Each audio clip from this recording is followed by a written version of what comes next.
இன்னொரு நாள் நீங்க சொல்ற மாதிரி எக்ஸ்டெண்ட் பண்ணி உங்களை ஃப்ரீயா உள்ள விடுறாங்க அப்படின்னா வந்து என்ன ஃபுட் எல்லாம் ட்ரை பண்ணுவீங்க? கண்டிப்பா ஃபர்ஸ்ட் பிரியாணி ட்ரை பண்ணுவோம். ஃபர்ஸ்ட் பிரியாணி. என்ன ஒரு பிரியாணி? திண்டுக்கல் பிரியாணி ட்ரை பண்ணுவீங்க. வேற என்னலாம் ட்ரை பண்ணுவீங்க? பானிபூரி எல்லாம் ட்ரை பண்ணுவோம். நிறைய டிஃபரண்ட் டைப்ஸ் டிஷ்ஸ் இருந்தா அதெல்லாம் ட்ரை பண்ணுவோம். இங்க வந்து இங்க கம்பம் கூழ்னு சொல்லிட்டு இது நல்லா இருந்துச்சு. அடை ரொம்ப ஹெல்தி, அதுவும் நல்லா தான் இருந்துச்சு. பணியாரம், கோதுமை பணியாரம் சாப்பிட்டோம், அதெல்லாம் நல்லா இருந்துச்சு. பிளஸ் ஹெல்தி வேற. அதனால இந்த மாதிரி அப்பப்போ இந்த மாதிரி ஏதாச்சும் ஹெல்த்தியா சாப்பிடுறது உடம்புக்கு நல்லதுதான். இது வரைக்கும் என்னென்ன சாப்பிட்டீங்க? இது வரைக்கும் பிரியாணி தான் ட்ரை பண்ணியிருந்தேன். ஏன்னா பிகாஸ் அவ்வளோ எல்லாத்துலயுமே க்ரௌட் இருந்தது. பிரியாணி அப்புறம் வாழைப்பழத்துல பஜ்ஜி ஒன்று கொடுத்தாங்க. வாழைப்பழத்துல பஜ்ஜி. ஒவ்வொரு நாள் வந்து ஒவ்வொரு டிஸ்ட்ரிக்ட்ல இருந்து சாப்பிடுவோம். ரொம்ப டிஃபரெண்டா இருக்கும். ரொம்ப நல்லா.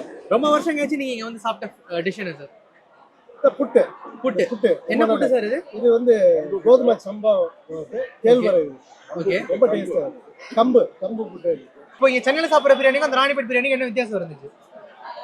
நிறைய டிஃபரன்ஸ் இருக்கு. அந்த நார்மல் ரைஸ்ல செய்வாங்க, இது சீரக சம்பா ரைஸ்ல செஞ்சாங்க. சீரக சம்பால செஞ்சாங்க.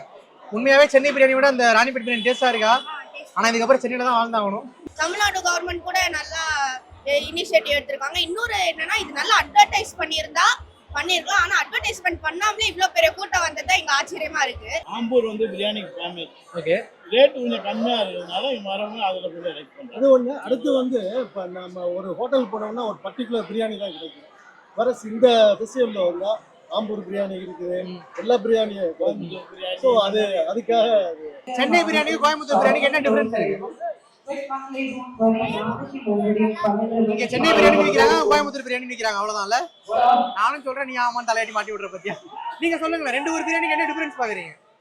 ரைஸ் டிஃபரண்டா இருக்கு. இங்க ரைஸ் வேற, அந்த ரைஸ் வேற. டிஃபரண்டா இருக்கு. டேஸ்ட் நல்லா இருக்கு. டேஸ்ட் வந்து சென்னை பிரியாணியோட கோயம்புத்தூர் பிரியாணி நல்லா இருக்குன்றீங்க. டிஃபரண்டான ஃபுட் கிடைக்கும்ங்கறத நம்பி தான் வந்தோம். கரெக்ட்டா அதே போல கிடைச்சது. நீங்க ரொம்ப வருஷம் கழிச்சு சாப்பிட்ட ஃபுட் என்னங்க?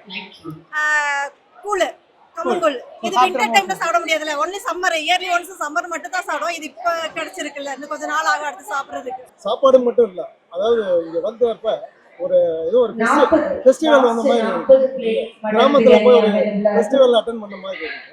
ரொம்ப மகிழ்ச்சி. கூழ், கம்பங்கூழ், நேந்திரம் பஜ்ஜி பசங்களை கூப்பிட்டு வந்து ஆர்வமா என்னெல்லாம் வாங்கி கொடுத்தீங்க? இதெல்லாம் சாப்பிட்டு பாரு, என் காலத்துல நான் சாப்பிட்டுருக்கேன் அந்த மாதிரி.